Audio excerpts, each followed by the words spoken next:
You can tell a lot about a town by what it does when a woman is humiliated in front of it. Some towns look away. Some towns laugh along, because laughing with the strong is easier than standing with the weak. And once in a great while, once in a life, maybe somebody steps forward who has nothing to gain by it, and everything to lose, and does the right thing anyway with their hat in their hands and their voice shaking. I was there the day Tessay was left at the altar in front of half of Wales County. I heard the laugh. I want you to understand that laugh, because everything I'm about to tell you grew out of it the way a scar grows out of a wound. I have carried that sound in me for 40 years, and I have carried what came after it too, and on the better days I'm not sure which one weighs more. My name doesn't matter much, but stay with me, because this is not a story about a woman who got broken. It's a story about what a person decides to do with the pieces.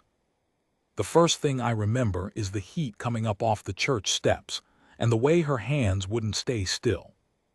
She was standing just inside the open doors of the Calvary Methodist, where the shade was, and even in the shade you could see her hands. They kept finding the front of her dress and smoothing it down, over and over, a dress that didn't need smoothing because 3 women had spent 2 days getting it right. White cotton, not silk. Nobody in our part of the territory had silk, but worked over with such patient little stitches at the collar and the cuffs that you could see somebody had loved her enough to ruin their eyes doing it. Later I'd learn it was her grandmother. Later I'd learn a lot of things too late to do her any good. I was holding the horses. That was my whole part in the affair, you understand, at the start of it. I was 19 years old and I worked for the Wexfords, and Mr. Cornelius Wexford had told me to mind the wagon team out front of the church so the animals wouldn't spook and so I wouldn't be inside tracking ranch on the floor. I want to be honest about where I stood. I was a hired hand. I was not anybody. I had 2 good shirts, and one of them was on my back, borrowed, buttoned, and too short in the sleeve, and I was sweating through it like the rest of the county. So I had a clear view of her, is what I'm saying. I had the view nobody else thought worth having. Tessay was maybe 22. Dark hair pinned up under a borrowed veil and pulling loose at the temple where the wind kept at it. Her mother had been Apache, Chiricahua, people said in the low, careful voices they used for it. And her father had been a Scotsman who ran a feed store 2 towns over until the fever took him. And whatever those 2 people had been to each other, they'd made a daughter with her father's gray eyes and her mother's everything else. And the result was that Tessay was the most arresting woman I had ever seen, and the one person at her own wedding that the town had decided in advance not to fully see. I didn't have words for that yet. At 19, you feel the shape of a wrong before you can name it. I just knew that the women going up the steps in their good hats touched their gloves to their mouths when they passed her, and that the touching was not kindness. She caught me looking. I'll never get clear of that.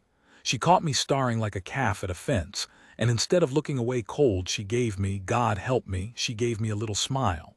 Nervous, hopeful. A bride's smile aimed at a stranger holding horses because she had so much hope that morning that it was spilling over onto everybody, even me. They're beautiful animals, she said. Her voice was lower than I expected and steadier than her hands. Yes, ma'am, I said. Mr. Wexford's matched bays, he's proud of 'em. He has a great deal to be proud of today, she said, and looked toward the doors, and there was the whole disaster sitting in that one sentence, only neither of us knew it yet. Because she meant Daniel. Daniel Wexford was Cornelius's son and the man she was about to marry, and I worked alongside Daniel near every day, and I want to set down here, plainly, the thing it took me too long to admit to myself. I knew before she did.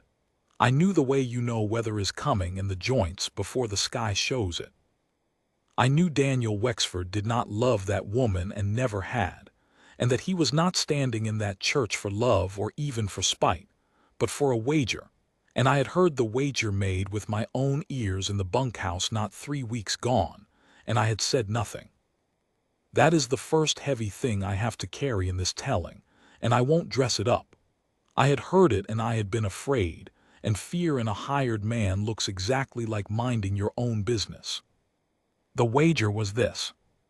Daniel ran with a pack of younger ranchers' sons, Lyle Garrett, the Prout brothers, a few others, and they had money the way rich men's sons have money, which is to say they treated it like a toy because they had never once been afraid it would run out. And one night, drunk on Lyle's father's whiskey, the talk had turned, the way it does with men like that, to women they could manage. And Daniel, who was vain in a way that made him cruel without it ever costing him a wink of sleep, had said he could make any woman in the county fall in love with him inside 2 months. Any woman at all. And Lyle Garrett, grinning, had named Catherine Tessay. He'd named her because she was the hardest target he could think of, because she was proud and clever and ran her dead father's feed accounts better than her father ever had, and because she had turned Lyle himself down flat at a barn dance the autumn before, in front of people, and he had not forgiven it, and because she was half Apache, and to men like Lyle Garrett that made her a thing you could bet on without it counting as a sin. $200. That was the wager. $200 that Daniel Wexford could not make Catherine Tessay love him and agree to marry him by midsummer. And I had stood in the dark of the bunkhouse with my boots in my hands, having come in late, and I had heard them laugh about it, and I had gone to my bunk and lain there with my heart going like a rabbit's, and I had told myself it was bunkhouse talk. Men brag. It would come to nothing. It came to a wedding. She went up the steps a little before noon. I had to stay with the team, but the doors stood open against the heat, and a wedding in a small church carries, so I heard most of it the way you hear a thing through water. The murmur, the scrape of benches, the reverend's voice rising into the parts where it's supposed to rise. I heard him ask the congregation if anyone knew a reason these two should not be joined, and I felt every separate hair on my arm stand up. And I did not move, and I did not speak, and the silence closed over the question like dirt over a post hole. Reader, I will be ashamed of that silence until they put me in the ground. But here is the thing about that day, the thing that turns it from an ordinary cruelty into the kind that gets remembered. Daniel did not even let it be a clean betrayal. He could have married her and collected his $200 and let the marriage rot quiet over the years like most marriages do. The town would never have known the difference. She would have been unhappy in the ordinary way, and that would have been bad enough. That was not enough for him. He wanted the laugh. He wanted to win in front of an audience. So when the Reverend came to the vows and asked Daniel Wexford if he would take this woman, Daniel Wexford turned. I saw it through the doors. He turned half away from her toward the benches where his friends were sitting, and he said, loud enough to carry out into the road where I stood with the horses, "Take her, Reverend, I wouldn't take her if you paid me." A pause for the cruelty to land, though as it happens somebody is. And then he laughed. I have tried for 40 years to describe that laugh and I keep failing because the words I reach for are all too small. It was not a cruel man's snarl. It would be easier if it had been. It was light. It was delighted. It was the laugh of a boy who has won a game and cannot believe how easy it was. A bright, careless, ringing laugh. And Lyle Garrett took it up, and the Prout brothers took it up, and then, and this is the part I cannot forgive the town for more than I can't forgive Daniel, then a good portion of the rest of them took it up too. Not all, but enough. Enough that it filled the church and came pouring out the open doors into the noon heat and reached me where I stood. And the matched bays threw their heads up, because animals know an ugly sound when they hear one, even when people have decided to enjoy it. And inside that sound, in the middle of it, like a stone in the middle of a river, stood Catherine Tessay in her grandmother's stitching. I could not see her face from where I was. I have been glad of that, and I have been sorry for it in equal measure all my life. Glad, because I do not think I could have stood to see it. Sorry, because she stood in it alone and the least I could have done was witness it, and instead I was looking at the horse's ears. When I made myself look back at the doors, She was already coming out. She did not run. I want that understood because it matters to everything that came after. A girl who ran would have been a girl the town could pity and then forget. Tessay walked. She came down the church steps with her chin level and her gray eyes fixed on the middle distance, and her hands had finally gone still, dead still, hanging at her sides like they belonged to a statue. The veil was still pinned in her hair. She had not even thought to tear it off, or she had thought of it and decided that tearing at herself was one more thing she would not give them. She walked past me close enough that I could have touched her sleeve. And here is where I have to tell you about the smallest thing, the thing that has stayed with me sharper than the laugh itself. As she passed, she stumbled, just slightly. The toe of her shoe caught the edge of a flagstone, the kind of catch that happens to anybody. That means nothing except that the laughing inside the church hitched and rose, because some of them had come to the doors to watch her go, and they saw her stumble, and they thought it was funny. And Tessay caught herself and straightened, and did not look back, and kept walking out toward the road and the open country beyond it.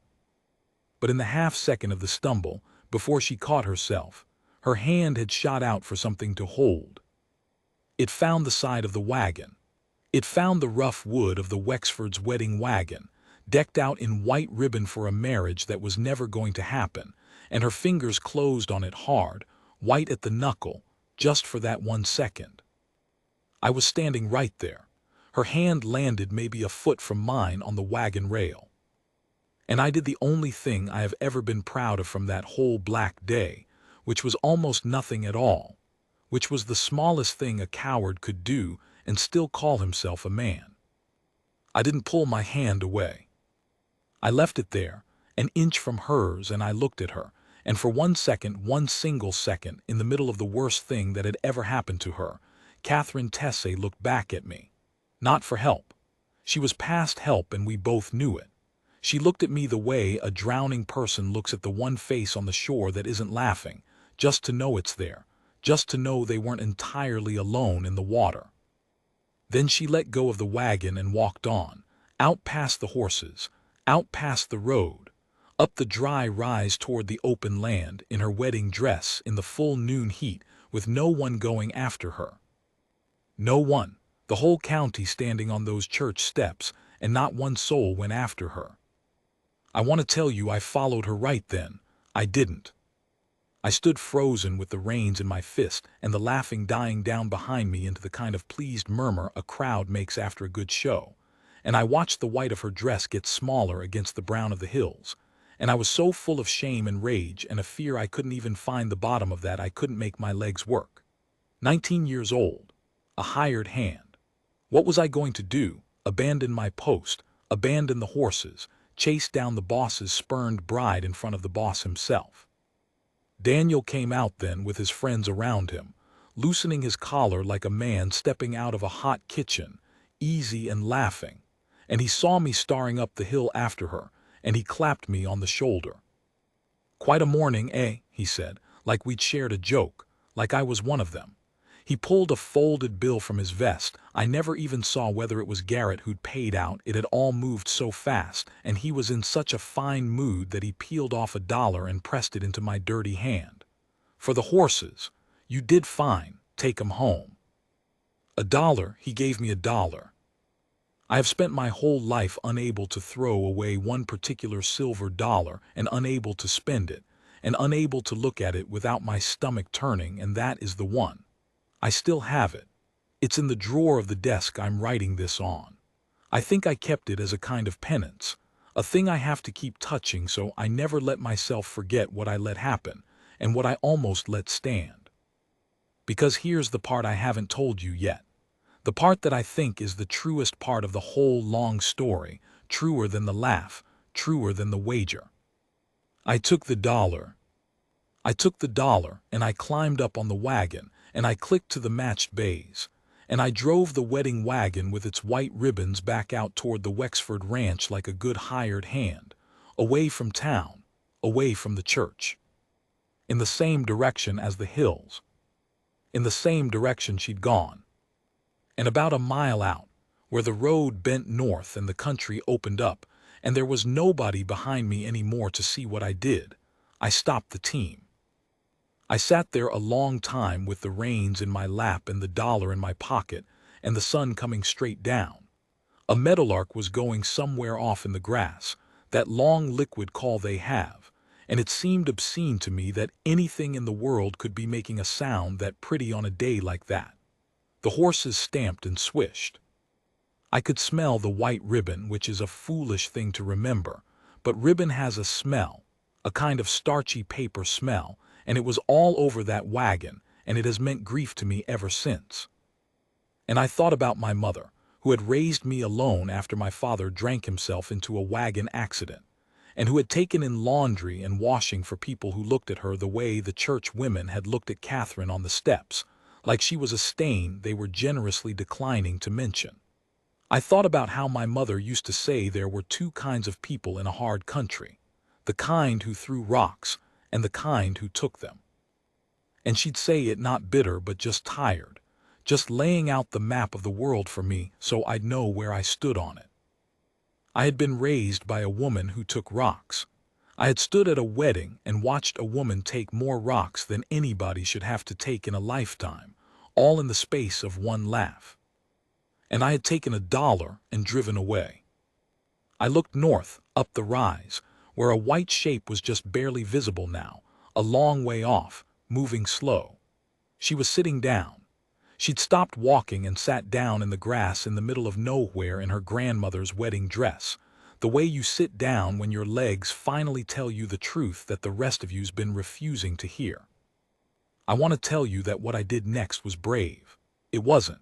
I was so scared my hands shook on the reins, scared of losing my position, scared of Daniel, scared of the whole machinery of who was allowed to matter that I'd lived inside my whole life and never once questioned out loud. I was not a brave young man. I want that on the record. I was a frightened young man who had spent the whole morning being a coward and was sick to death of the taste of it. So I did the only brave thing a coward can do, which is to do the right thing while still afraid. I turned the team off the road. I drove that ribboned wedding wagon up off the road and out across the open grass, the wheels jolting over the rough ground, the bays not liking it, and I drove toward the small white shape sitting alone in the middle of all that empty country, and I had not the first idea on God's earth what I was going to say when I got there. I knew only this, that nobody else was coming, that she had looked at me at the wagon rail like I was the one face on the shore, and that I would rather be fired, rather be run out of the county, rather be poor my whole life, than be one more person who let Catherine Tessay sit alone in a field on the worst day of her life. The closer I got, the smaller and more terrible it looked, a woman in a wedding dress in the empty grass, her veil finally torn off now and clutched in one fist, her shoulders not moving, which somehow was worse than if they'd been shaking. She wasn't crying. She was just sitting, looking out at the hills with that level chin like she was waiting for the country itself to tell her what a person was supposed to do now. I stopped the wagon a respectful way off. I didn't want to come at her like she was a spooked animal. I climbed down. My legs were water. She didn't turn around, but she knew somebody was there. "If you've come to laugh," she said in that low, steady voice, not turning, "you've missed it. The laughing was back at the church." And I stood there in the grass with my hat in my hands and my heart going like a rabbit's, a 19-year-old hired man with $1 of blood money in his pocket and no plan and no right and nothing in the world to offer her. And I opened my mouth to say the first true thing of my whole cowardly life. The first true thing of my whole cowardly life turned out not to be much. "I'm not laughing," I said. That was all. I stood there with my hat crushed in both fists and the grass coming up to my knees and the bays blowing behind me, and that was the best I had. "I'm not laughing." 3 words. I've made longer speeches to a lame horse. But she heard something in them. She didn't turn around, but her shoulders changed, came down a fraction, the way a thing comes down when it has been braced against a blow and the blow doesn't fall. The torn veil was still wadded in her fist. A grasshopper went up out of the brush between us with that dry clatter they make, and we both watched it go, two people grateful for any small thing to look at that wasn't each other. "You're the boy with the horses," she said. "Yes, ma'am." "You held the matched bays, a breath. I told you they were beautiful." "You did." "That was about 3 lifetimes ago." She laughed then, but it wasn't a laugh. It was a sound with a laugh shape and nothing inside it. "I thought I was getting married this morning. Isn't that something? I put on my grandmother's collar and I thought I was getting married." I didn't know what to do with grief that big at 19. I still don't at 60, but at 19 I had not even the manners of it. So I did the only thing my body knew how to do, which was the thing you do with a hurt animal. You don't grab at it, you don't crowd it, you just get down low and you stay, and you let it decide about you in its own time. I sat down in the grass, not close, a good ways off where she could see me without having to feel me near. I set my hat in my lap and I looked out at the same hills she was looking at, and I shut my mouth. We sat like that a long while. The sun came down. The meadowlark started up again, that liquid run of notes, and this time it didn't seem obscene to me. It just seemed like the world going on, which is the cruelest and kindest thing the world does. After a time she said, very quiet, not to me exactly, "Did you know?" I have been asked harder questions since. I have never been asked one that mattered more, and I have never been more tempted to lie. And I want you to understand that the whole rest of this story turned on the half-second in which I decided not to. "Yes," I said, "I knew about the wager. I heard them make it 3 weeks back in the bunkhouse." My voice came apart in the middle and I let it. "I didn't tell anybody. I told myself it was just talk. I was scared of losing my place." I made myself say the rest. "I drove your wedding wagon home, ma'am, after. He gave me $1 for it and I took it. I've got it in my pocket right now." Now she turned around. I'd been braced for hatred. I'd have welcomed it near about. It would have been clean. It would have been deserved. I could have stood up and walked back to the wagon and gone on being exactly the coward I'd proved myself to be. But there wasn't hatred in her face. There was something far worse and far more important. There was a terrible, exhausted attention. The look of a person who has just been lied to by everyone they trusted and is trying to learn, in real time, whether the truth still exists anywhere in the world. "You're telling me you knew," she said slowly, "and you're telling me you took his money. Why would you tell me that? You could have said anything. You could have said you came to help." "Because you've had enough people lie to you today," I said, "to last you the rest of your life. I'm not going to be one more. If you want to throw me off your land, your hill, wherever this is, I'll go. But you'll go knowing I told you the true thing when the true thing cost me." She looked at me a long moment. The wind worried at the loose hair by her temple, the same lock that had been pulling free on the church steps, and she didn't fix it. Then she did the thing that I have spent my life trying to deserve. She held out the torn veil. "Burn this for me," she said. "I can't do it.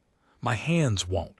But I want it gone and I can't take it home and I can't look at it and I will not let one piece of this mourning into my grandmother's house. Burn it. Right here. Now. And I'll know which kind of man you are by whether you do it without making it mean anything." I understood her exactly. She'd had a man turn her whole life into a story for an audience that morning. The last thing on earth she could bear was for some other man to come along and turn her grief into a story too, to make a tender little ceremony out of it, to hand her his comfort with a bow on it so that even her ruin became, in the end, about how kind he was. She was watching to see if I'd try to be the hero of her bad day. So I didn't. I got matches from the wagon. I dug a little bare patch in the dirt with my boot heel so the grass wouldn't catch and burn half the county. I put the veil in it. I lit it. It went up fast and ugly, the way cheap netting does, a quick bright flare and then a curl of black, and it stank, and I let it stink. I didn't say a word over it. I didn't tell her it would be all right. I didn't make my face into anything. I just crouched there and made sure it burned all the way down to nothing, and then I scuffed dirt over the ash with my boot, the way you'd put out any fire, and I stood up. "It's done," I said. And Catherine Tessay put her face in her hands, and finally, she wept, not the pretty kind, not the kind from songs, but the heaving, graceless kind that comes up from the floor of a person. And I did not go to her, and I did not touch her, and I did not say one single word. I just stood between her and the long, empty road so that if anybody came along, they'd have to get past me first to see her like this. I think that was the moment, if I'm honest. Not anything romantic. There wasn't a speck of romance in that field. It was the moment I stopped being a boy who took rocks and started being a man who'd stand in front of somebody to keep the rocks off them. I drove her home in the wedding wagon, because there was nothing else to drive her home in, white ribbons and all. We tore the ribbons off first, both of us, working fast and grim, balling them up and throwing them in the back.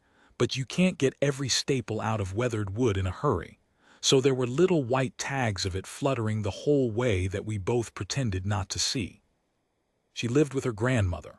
The old woman was called Lozan by some and Mrs. Tessay by the post office, and she was Chiricahua to the bone, small and upright and 100 years old in the eyes if not the body, and she had buried, I would learn, 2 husbands and 4 children and one whole way of living, and she had not buried her spine along with any of them. She came out onto the porch when she heard the wagon, and she took one look at her granddaughter's face, and she did not ask a single question. She just opened the door wider. That's a kind of love you don't see talked about enough, the kind that doesn't need the story before it'll let you in. But before Catherine went inside, she turned to me on the porch step. "What's your name?" she said. "I've been calling you the boy with the horses in my head all day, and you've earned better than that." "It's Amos, ma'am, Amos Hale." "Amos?" She tried my name out like she was checking it for weight. "You burned the veil right. You didn't make it about you. I'll remember that you could have and didn't." She looked at the wagon, the torn ribbons, the matched bays. "You're going to lose your place over today. You know that. Driving me home in his wagon, he'll hear about it before supper." She was right. I knew she was right. "I know it," I said. "Then why?" I thought about my mother taking in washing for people who wouldn't meet her eye. I thought about the silver dollar burning a hole in my pocket. I thought about a thing I didn't have words for yet but would spend years learning, which is that there are debts you can only pay forward to strangers, because the people you owe them to are past collecting. "Because somebody should have come up that hill after you," I said, "and nobody did, and I couldn't be one more nobody. That's the whole of it. It's not noble. I just couldn't stand to be that anymore." The old woman, Lozan, said something then in a language I didn't know, 3 or 4 words, and Catherine's mouth did something that wasn't a smile but was related to one. "What'd she say?" I asked. "She said," Catherine told me, "that the field doesn't care which seed is afraid. It only cares which one grows." She paused. "I think she likes you. She doesn't like anybody. Don't let it go to your head." And she went inside, and the door shut, and I drove the wedding wagon back to the Wexford ranch to be fired. I was fired. It went about how you'd expect, so I won't dwell on it. Cornelius Wexford did the firing, not Daniel. Daniel couldn't be troubled. Daniel was already off celebrating his $200 somewhere, and old Cornelius did it almost kindly, which was worse, the way the comfortable are kind, like he was sorry the world was arranged this way, but what could a man do? He even offered me a week's wages I hadn't earned. I want to tell you I threw it in his face. I didn't. I took it because I had a mother to think of, and pride is a fine thing to have when you can afford it. But I made myself look him in the eye when I took it, and I said one thing. I said, "Your son made a bet that he could break a woman's heart for sport, and he won it in the house of God in front of the whole county, and you're firing the only man who stood with her. I just want you to be clear about which thing you're doing today, Mr. Wexford, so you can't tell yourself later it was about the horses." He didn't answer, but something moved behind his face. I've thought about that since, whether I planted something, whether old men can still be changed. I'll get to it. It matters later. Hold on to it.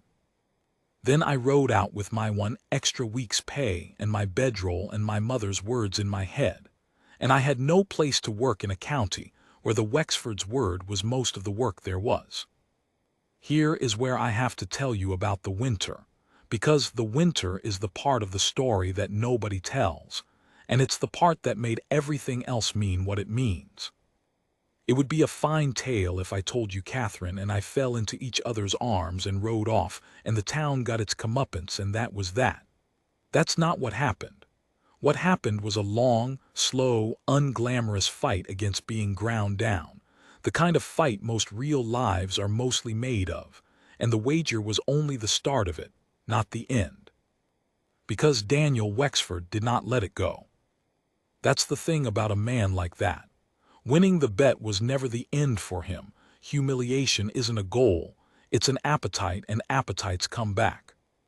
When the county didn't fully reward him the way he'd expected, when a few people, just a few, started looking at him sideways instead of her, he decided the problem was that Catherine Tessay was still walking around with her chin up, still running her father's feed accounts, still unbroken, and a man like Daniel cannot abide a thing he's declared broken, refusing to lie down.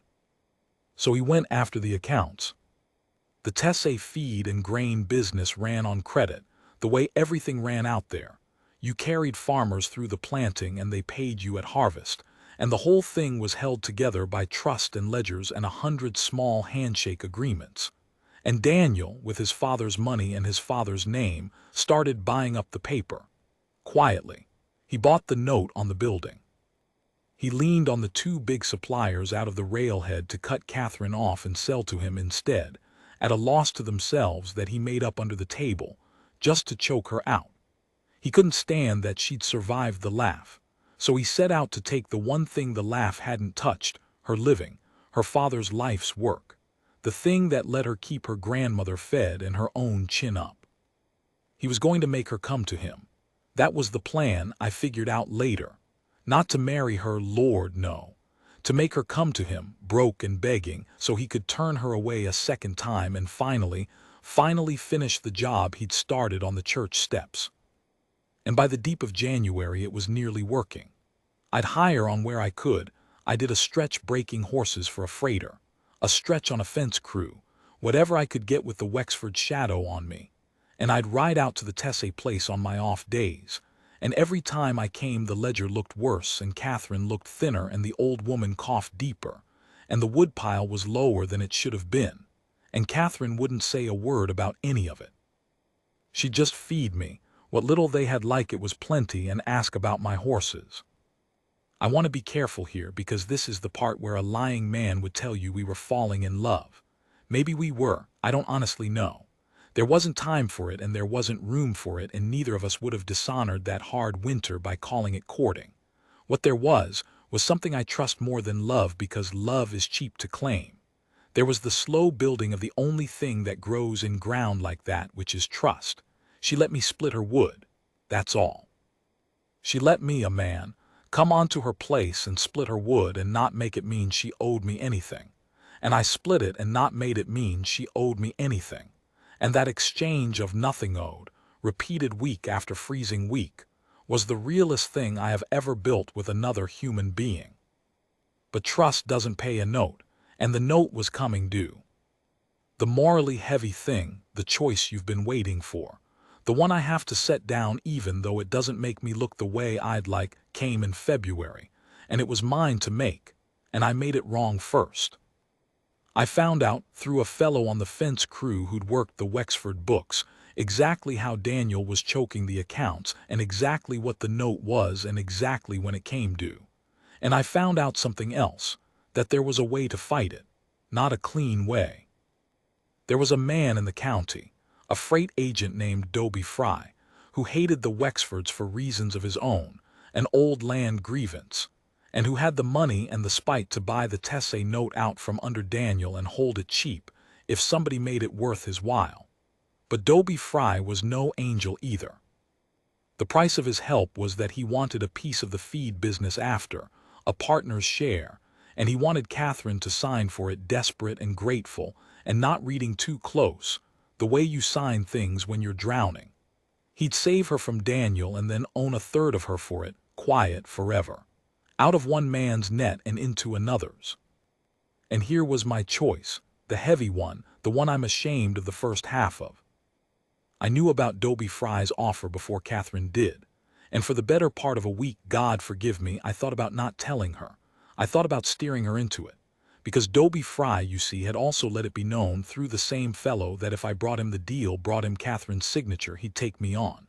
A real place, steady money, a foreman's job eventually, with a partner who hated the Wexfords as much as I'd come to. After a winter of scraping, that offer sang to me. And I told myself it'd be saving her. I told myself a third of a feed business she got to keep was better than a whole one she lost. I told myself a lot of things, that whole week, every one of them shaped exactly to fit the part of me that wanted out of the cold. I had done it once already, you understand. I had once before known a true thing that could hurt her and sat on it because I was afraid for my own skin. The wager. And here I was at the exact same crossroads a second time, like the winter was God's own test paper handed back to me with the same question on it, asking had I learned anything at all. I rode out to the Tessay place on the coldest day of that whole year, with Dobie Fry's offer in my mouth and my future in my pocket, and every intention of dressing it up pretty. She had the ledger open on the table. The old woman was asleep by the stove, breathing bad. Catherine looked up at me, and the firelight was on her face, and she was so tired, so close to the end of what a person can carry, and she said, whatever it is, Amos, tell it to me straight. You're the one person who's never once lied to me. Don't pick today to start. And the whole pretty speech I'd built just went to ash in my mouth, like the veil. Because she'd named the exact thing that made me different from Daniel, from Dobie Fry, from the whole rock-throwing world. I was the one who told her the true thing when the true thing cost me. That was the only valuable thing I owned, and I'd been about to sell it for a foreman's job and call the selling love. So I sat down across from her at the table in the firelight with her grandmother breathing rough behind us, and I told her all of it. Dobie Fry, the note, the deal, the partner's share buried in the fine print, and then the rest, the part that cost. I told her about Fry's offer to me, the job, the steady money. I told her I'd thought about leading her into it for my own sake and dressing it as rescue. I laid my own cowardice out on the table next to the ledger where she could see it plain, the whole shameful week of it. That's the true thing, I said. Fry'll save you from Daniel and then own a piece of you for good, and I almost helped him do it because there was a job in it for me, and I'm telling you so because you trusted me not to be one more man with a hand out. I don't have a better plan than his. I just couldn't sit here and let you walk into it blind. So now you know everything I know, the ugly part too, and what you do with it is yours. She was quiet for a long time. The fire popped. Her grandmother coughed in her sleep and settled. Then Catherine Tessay closed the ledger and folded her hands on top of it and looked at me across the table with those gray eyes that the whole county had decided not to see. And she said something that turned the whole story over like a card. You think, she said slowly, that the only two choices are Daniel's net or Fry's net, that I either lose it or get owned for keeping it. A small, fierce thing came into her face that I hadn't seen since the church steps, not the hurt, the other thing, the thing under the hurt that had walked her down those steps with her chin up. You've spent all winter trying to figure out which man gets to save me, Amos. You, Daniel, Fry. It never once occurred to a one of you that I might not need saving. That I might just need information, which you've finally given me. She stood up. She went to the window where the cold was coming through, and she looked out at the dark and the snow. Daniel made a bet he could break me, she said. Fry's making a quieter bet he can buy what's left. And you, she turned, and there was something in her face I'd spend the rest of my life trying to earn again. You just told me the truth at the exact moment a lie would have gotten you everything you wanted. So you're the only one of the three of you I'd ever go into business with. A pause. But not the way Fry means, and not the way you're scared I'll have to. What way then? I said. And Catherine Tessay smiled, really smiled, the first real one since the morning of the laugh. And it was not a soft smile. It was a smile with teeth in it, the smile of a woman who has just stopped being a target and started being a problem. "You said old Cornelius Wexford had a look on his face," she said, "when you told him which thing he was really doing, the day he fired you. You said something moved behind his eyes." She came back to the table. "Tell me about that look again, Amos. Tell me everything you remember. Because I think we've been fighting the wrong Wexford all winter, and I think there's a way out of both nets that nobody at that church would ever in their lives see coming." The fire popped. The old woman breathed. And outside, somewhere far off under the cold stars, the whole county slept easy, certain it had already finished its business with Catherine Tessay. She showed me what she'd seen by lamplight, with the ledger open between us like a map of a country I'd been too dumb to read. "Look here," she said, and her finger moved down a column. "These aren't my numbers. These are his. The suppliers at the railhead, Beckworth, and the Alney outfit, they didn't just stop selling to me. They started selling to Daniel at a price that loses them money. Nobody loses money on purpose. So somebody's covering the difference under the table to keep me starved. And there's only one purse in this county deep enough to bleed all winter just to spite a feed store." "Wexford money," I said. "Wexford money. But here's the thing, Amos." She tapped the page twice hard. "It isn't Cornelius bleeding it. Cornelius is a hard old man, but he's a businessman. He doesn't set fire to dollars to hear a woman cry. This is Daniel. Daniel's been spending his father's credit all winter quiet to win a fight that was already over. And I'd bet my grandmother's house that the old man doesn't know the half of what it's costing him." I sat back. I started finally to see it the way she saw it, not a wall but a hinge. "You don't want to fight the Wexfords," I said slowly. "You want to tell on one of them to the other." "I want," she said, "to walk into Cornelius Wexford's office and show him exactly how much money his son is lighting on fire to keep punishing a woman who already lost. And then I'm going to offer him a way to stop the bleeding that makes him money." The teeth came back into her smile. "Daniel turned me into a story for an audience. So I'm going to turn his spite into a line item. There's nothing a man like Cornelius hates worse than a son who costs him. And if it doesn't move him, then it doesn't move him, and I lose the store, and I'll have lost it standing up instead of signing Dobie Fry's paper on my knees." She closed the ledger. "But I think it'll move him. You told me something the day he fired you. You said something went behind his eyes. Men like that don't keep a conscience where they can reach it easy, but they keep one. And a conscience you can't reach is still a lever if you know where it's buried. I want to set down plainly that this was her plan, root and branch. I split her wood and I rode shotgun on her courage, but the thinking was hers. I had spent a whole winter trying to figure out which man got to rescue Catherine Tessay, and the answer, it turned out, was none of us. The answer was that she rescued herself and let me carry the lamp. She wouldn't let me come into the office. We rode into town together. The snow had gone to that gray February slush that gets into everything. And she dressed plain and sharp, no grief in the clothes, a businesswoman come on business, with the ledger wrapped in oilcloth under her arm. And at the door of the Wexford Cattle Company office she stopped me with one hand flat against my chest. "Not this part," she said. "If you come in with me, it's a man and a woman, and he'll talk to the man. I need it to be Cornelius Wexford and the person who keeps the only honest set of books in this county. You understand?" I understood. It killed me a little, but I understood. I stood across the street with the horses, the way I'd stood across a road from her once before, and I waited. It was the longest 40 minutes of my life up to then. I don't know everything that was said in there. She told me some of it after, and some of it I pieced together over years, and some of it I'll never have. But I know the shape of it. I know she laid the ledger open on his desk and walked him through his son's spite line by line, the subsidized losses, the bought note, the money going out the door all winter to keep one feed store choked. I know she didn't raise her voice, and she didn't cry, and she didn't say one word about the church or the laugh or the wager. She let the numbers say it. Your son spent this much of your money to finish humiliating me. Here's the total. I added it up for you.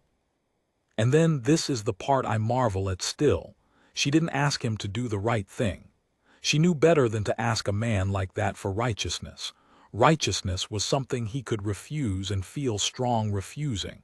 She offered him a deal. She offered to become his supplier. The Wexford ranch bought feed and grain by the wagon load, winter feed, seed, the whole works, and it bought it through middlemen who skimmed every load. Catherine knew those numbers cold because she'd been quoting against them her whole working life. So she laid out, right there, exactly how much the Wexfords could save buying direct from the Tessay store at honest prices, with her running the accounts the way she'd run her father's. She'd take the note off Daniel's hands at what he'd paid for it, no charity, no begging, a clean buy. And in exchange the old man got a reliable supplier at a better price.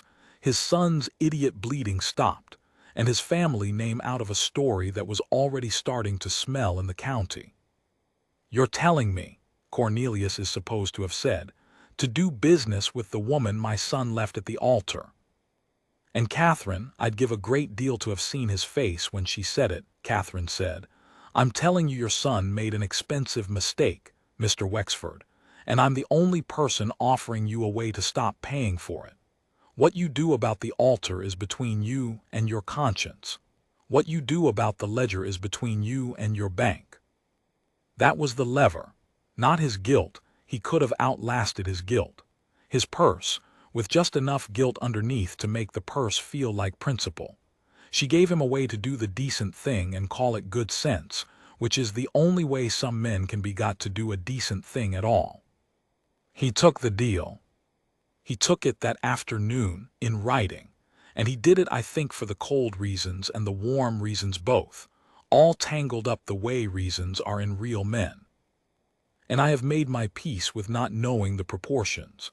The note came back to Catherine at cost. The suppliers, with no Wexford money propping up the spite, dropped Daniel like a hot iron. And the Tessay store had the biggest single account in the county by the time the slush dried. She came out of that office and crossed the street to me, and she was shaking.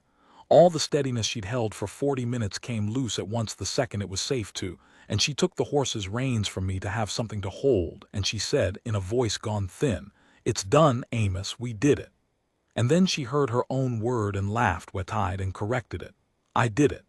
And I said, "You surely did," and meant it down to the ground. Now the laugh. I told you in the beginning that this was a story about a laugh, and I owe you the second one, because there were two, and the second one is the whole reason I'm able to bear remembering the first. It happened that spring, at the Cattlemen's Association supper, which was the closest thing the county had to a gathering of everybody who thought they mattered. Catherine wasn't invited, women didn't go, and a half Apache woman who ran a feed store certainly didn't go, but the business of the county went. And that spring the business of the county included the fact, by then widely known, that the Wexford ranch bought its feed from the Tessay store. From her. From the woman Daniel had stood up in church. Daniel was there. He'd had a hard spring. The wager money was long gone, the spite had cost him his standing with his own father, and worse than any of it, the thing he could not abide had come fully to pass. The woman he declared broken was not only unbroken, she was prospering. She was the Wexford ranch's own supplier, and every load of feed that rolled onto Wexford land was a thing the whole county could see and count. And Daniel, who had never in his life learned to lose quietly, made a joke about it. I had it from 3 men who were there, and they all told it the same way, which is how I know it's true. The talk had turned to feed prices, and somebody, not unkindly, just making conversation, remarked that the Tessay store was doing well, getting reliable. And Daniel Wexford, a few drinks in, leaned back and said something he meant to be the same kind of bright, cruel thing that had served him so well on the church steps. Said something about how he supposed every squaw could keep books if you starved her hungry enough. And he laughed. He laughed. The same light, delighted, ringing laugh. He pitched it out into the room the way he'd pitched it out of the church doors, certain, the way he had always been certain, that the room would catch it and throw it back to him. And nobody laughed.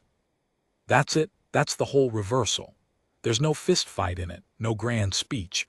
Nobody threw a drink in his face. It was quieter and more total than any of that.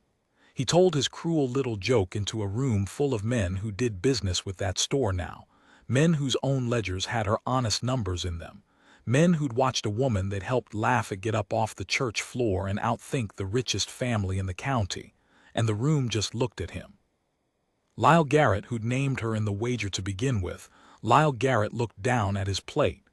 Old Cornelius at the head of the table went still and cold and said, into the silence, "That'll do, Daniel," in a voice 3 men described to me with the same word, "Finished." And Daniel Wexford sat there in the dead air with his bright laugh hanging unanswered over the table like smoke.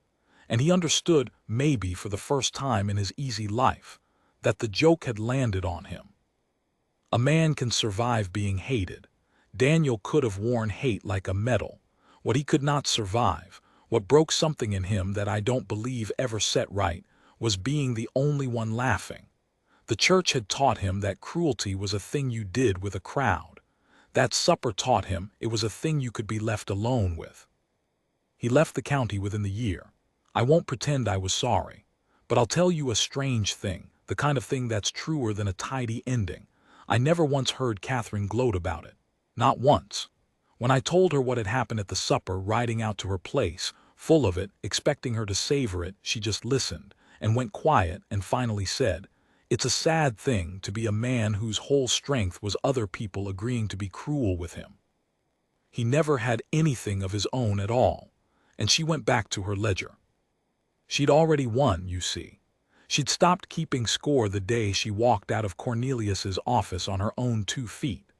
The supper was just the county finally catching up to a thing she'd settled inside herself months before, alone in a field, watching a veil burn. I have been putting off the hard part, and I'm old, and I haven't got the luxury of putting things off much longer, so here it is.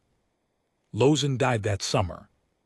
The old woman, Catherine's grandmother, the one who opened the door wider without asking a single question, the one who said the field doesn't care which seed is afraid.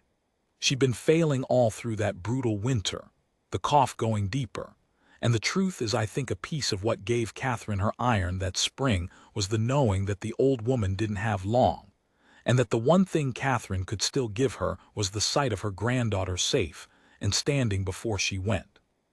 She got to give it. That's the mercy in it, and I hold on to the mercy. Lozan lived to see the note bought back, and the big account signed, and the store steady. She lived to see her granddaughter become a woman the county had to do business with whether it liked her face or not. And one evening in July, with the windows open and the light going gold, Catherine told me. She sat the old woman up against the pillows and read her the month's accounts out loud. Not because the old woman cared about feed prices, but because it was the sound of safety, the sound of a debt paid and a roof secure, and Lozan listened to the whole of it with her eyes closed and something easing in her face. And when Catherine finished, the old woman said a few words in the language I never learned, and Catherine answered her in it, and the old woman smiled, and that was nearly the last of it. She went a few nights after, quiet in her sleep, in her own bed in her own house that no Wexford and no Dobie Fry would ever own a board of. I asked Catherine once, years on, what the old woman had said at the end. She was quiet a while, then she said, she told me the seed had grown, and she asked me which one I'd been, the one who was afraid or the one who grew anyway. Catherine looked off at the hills, that level chin. I told her I'd been both, that you don't get to be the second one without first being the first. I have thought about that more than almost anything anyone has ever said to me. You don't get to be the second one without first being the first. I think it's the truest thing in this whole account. I think it's the only excuse I've ever found for the boy I was on the church steps, holding horses, saying nothing. I was the seed that was afraid. I just got, by some grace I'll never deserve, the chance to be the other kind after. People want to know how it ended between us, and the truth is it ended slow and plain. the way the real things do. We did not get married that year, nor the next. Neither of us could stomach a wedding for a long time. The word itself had been ruined for her, and I'd not have asked her to walk down any aisle in any church in that county for all the cattle in the territory. What we did instead was simpler, and it lasted. I came to work the store with her. Partners, not the way Fry had meant it with fine print and a leash, but the way two people are partners when one of them owns the thing outright and chooses, freely, with nobody's hand on her back, to let the other one stay. I split the wood. I drove the wagons. I kept the books I could keep, which were the small ones. She kept the books that mattered. And somewhere in the middle of all that ordinary work, without either of us ever making a story out of it, without an audience, without a laugh, we became the thing we'd been too honest to pretend at in the cold. We married eventually, years on. A justice of the peace, 2 witnesses, no veil. I'd have told you the details, but they're not the kind of thing you give to a page. I'll only say that when it was done, she didn't cry and she didn't laugh. She just took my hand, the way she'd once grabbed a wagon rail to keep from falling, except this time she wasn't falling. This time she was just choosing where to put her hand. There's a world of difference in that. The whole story's in that difference, if you want to know. She ran that store for 40 years.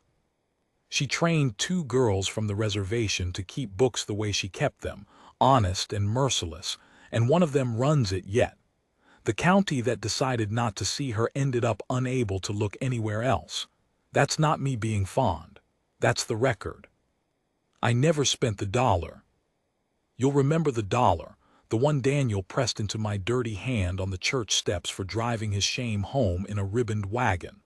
I told you at the start it's in the drawer of this desk, and it is, and it'll be there when they find me. I never could spend it, and I never could throw it out, and for a long time I thought that was penance, a thing I had to keep touching so I'd never forget what I let happen. I don't think that anymore. I'm too old for penance. It's a young man's habit, guilt, a way of staying interesting to yourself. No, I keep the dollar now for a different reason, and it took me most of my life to understand it. I keep it because it's the price the world put on my silence that morning, and I want to be able to hold it. $1. That's what cowardice was worth. That's what they paid for it. That's how cheap it is to look at the horse's ears while a woman takes the worst blow of her life alone. I keep it so I never let myself believe that the brave thing and the cheap thing are far apart. They aren't. They were an inch apart, on a wagon rail, on a hot noon, and the only thing between them was whether I pulled my hand away. I didn't pull my hand away. That's the smallest thing I ever did, and I've come to believe it's the only thing I ever did that mattered. And I think if there's any hope in this whole hard account, it's not in the deal she struck, or the laugh that died in that supper room, or even the store that's still standing. It's just in that sometimes the bravest thing a frightened person has in them is to leave their hand where it is, to not pull away, to be, for 1 second, the one face on the shore that isn't laughing. She's gone now. I won't make a scene of it.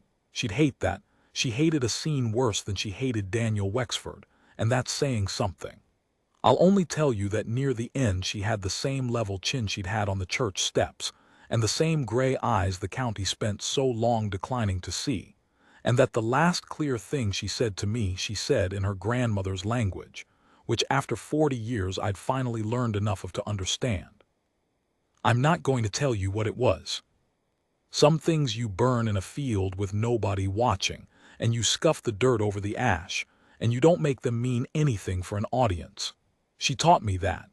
It was the first thing she ever asked of me, and I find it's the last thing I have left to give her. The dollar's in the drawer, the store is still open, the seed grew. That's enough.